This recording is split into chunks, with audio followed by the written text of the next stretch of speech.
Hey guys, welcome back to another video. I'm Simon and today I'm going to be doing a really quick all metal hot end installation on my Ender-2. This is the same process if you have a Cr-10 or a Ender-3. Why would you want to install an all metal hot end?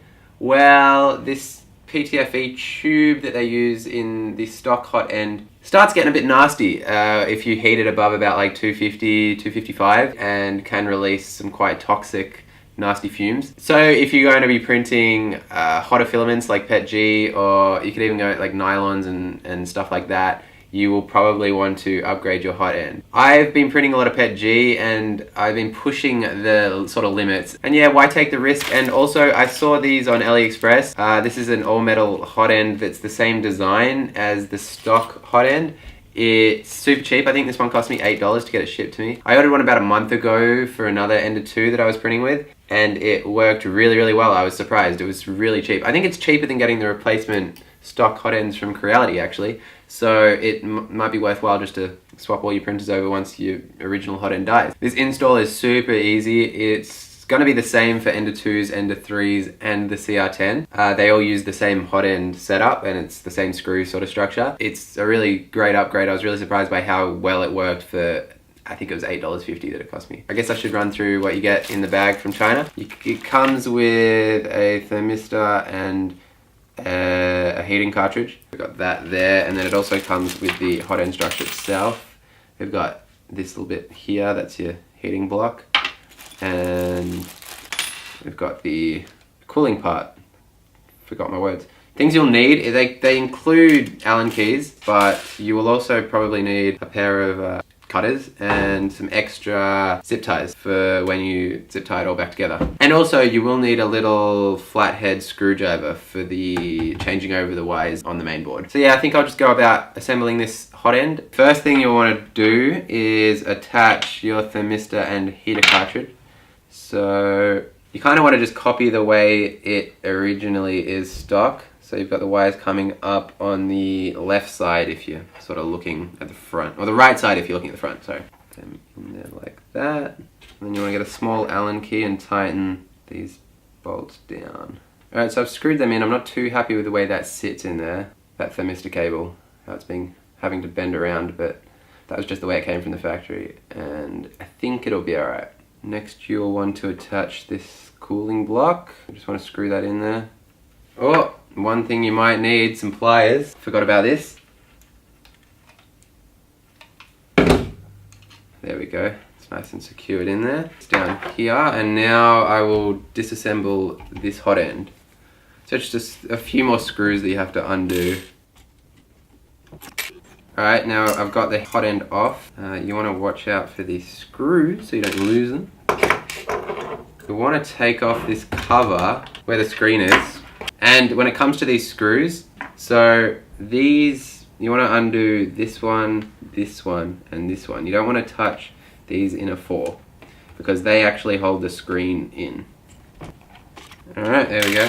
Got them off. And once you do this, you might just want to unplug the two cables. One's the display cable, one's the power control for the knob at the front. I've just made a mess.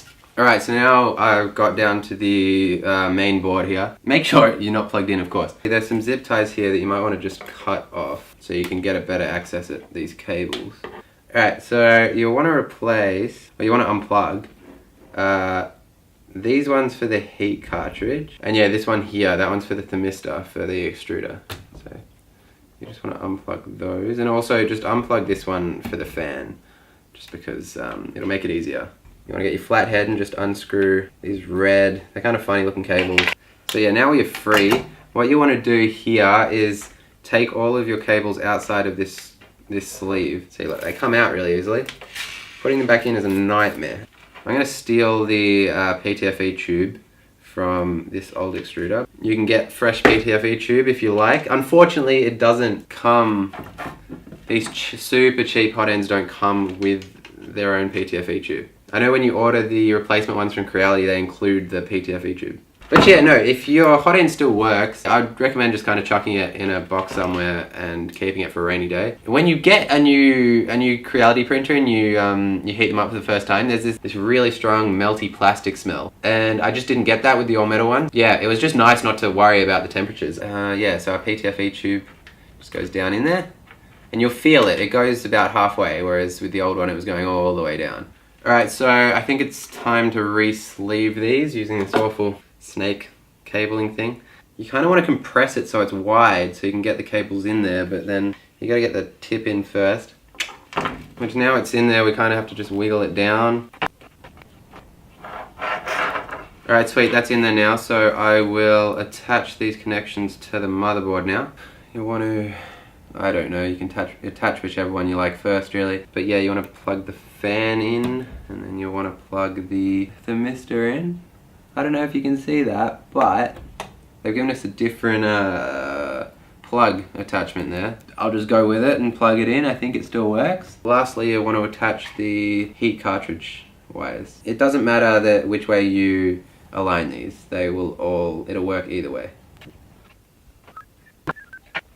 I'll zip tie all of the main wires back together. I'm not going to zip tie those internal wires. I just feel like I'll probably be inside again and I don't want to have to waste a zip tie. Alright, so now I'm just going to reattach the lid. You just got to make sure you reconnect the display port and the power. Just want to line those screws up.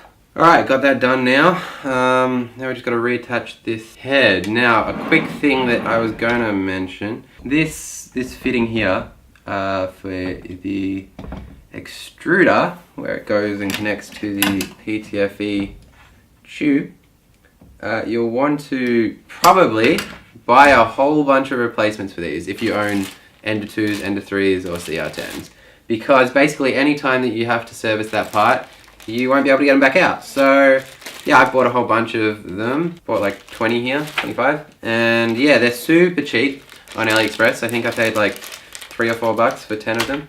Get that in there nice and tight, screw it in. And yeah, I'll just screw on the extruder. It's the same as the stock one, so all the screws go in exactly the same spot and it all fits together just like it originally did. Alright, there we go. I guess I will plug it in, see if she heats up, see if the temperature stuff is working. Alright, still turns on. Good sign. And yeah, I've got the extruder temperature has come up, so that's always nice. See if it heats up, and yeah, if you can see there, we do have an increase in heat. Awesome. Well, there you go.